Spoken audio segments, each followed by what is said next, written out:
we are going to discuss about class 12th economics. In economics we have two chapters, two parts, macro and macro. Today we are going to discuss about macroeconomics chapter, the introduction of macroeconomics. What is mean by macroeconomics? Meaning of macroeconomics. The term micro is derived from the Greek word micro, which means small. Hence macroeconomics studies about individual part of the economy. Here macro is derived from the Greek word which means small. It meaning of it indicates only small. Example: single price, consumer, producer, per capita income, etc. It includes only individual part of the economy. Means we have different interests, right?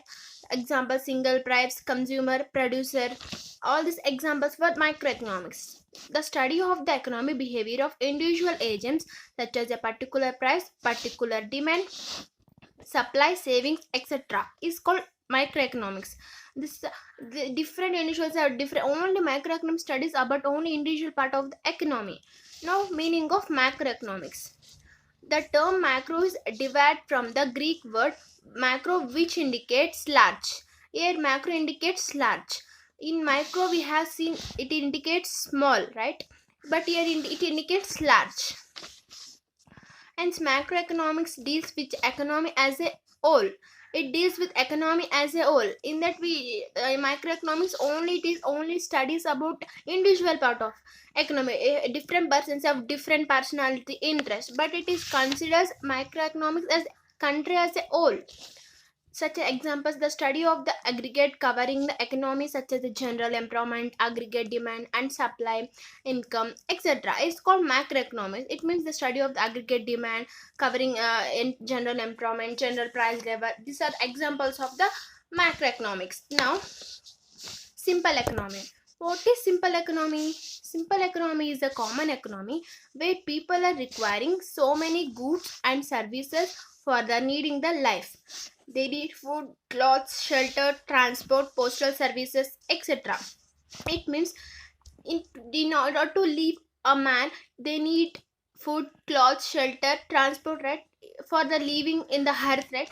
For this, in fact, the list of goods and services that any individual needs are so large. One person cannot all the goods and services, and he can't produce all the things.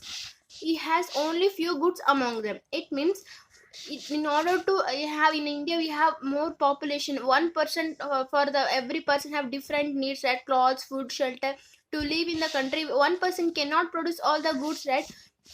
So we, in order to minimize, for example, a family made one plot of land, food grains, informing implemented labor, services, etc. It means one family made one plot of land, it took to grow food grains, but it was not only one itself, right? It requires labor and other services required, right? Next one example is the teacher purpose, skill and knowledge to provide for the students.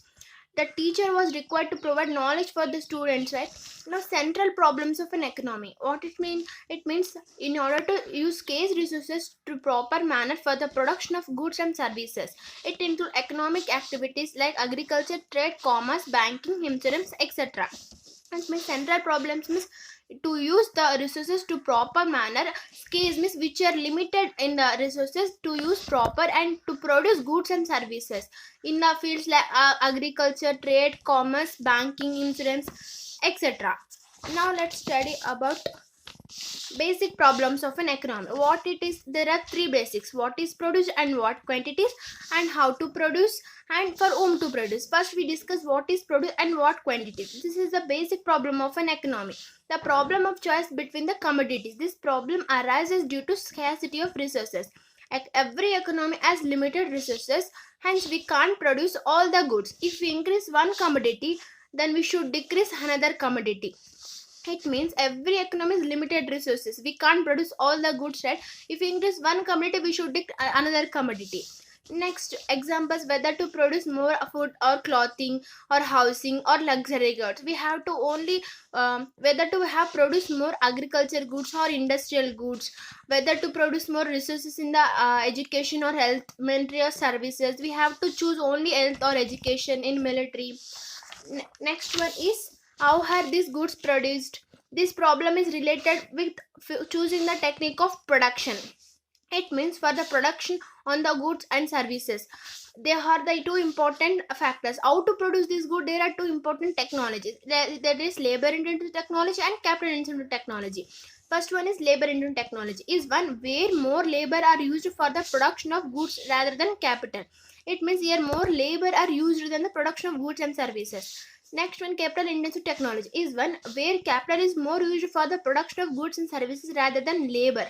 Here the economy has to choose in these two technologies which is best and is able to reduce cost of the production. Third one is for whom are these goods produced. It is very common is that for the people should be produced, right? It means this problem refers to the selection of category of people. It means it is very common to for this goods we need to people should consume these goods, right? For these people only we should produce goods. Then we should decide, for example, who get how much of goods and that are produced in economy, who get more, who gets less, how goods should be distributed in the economy among individuals in economy. These are the examples of the central problems of economy.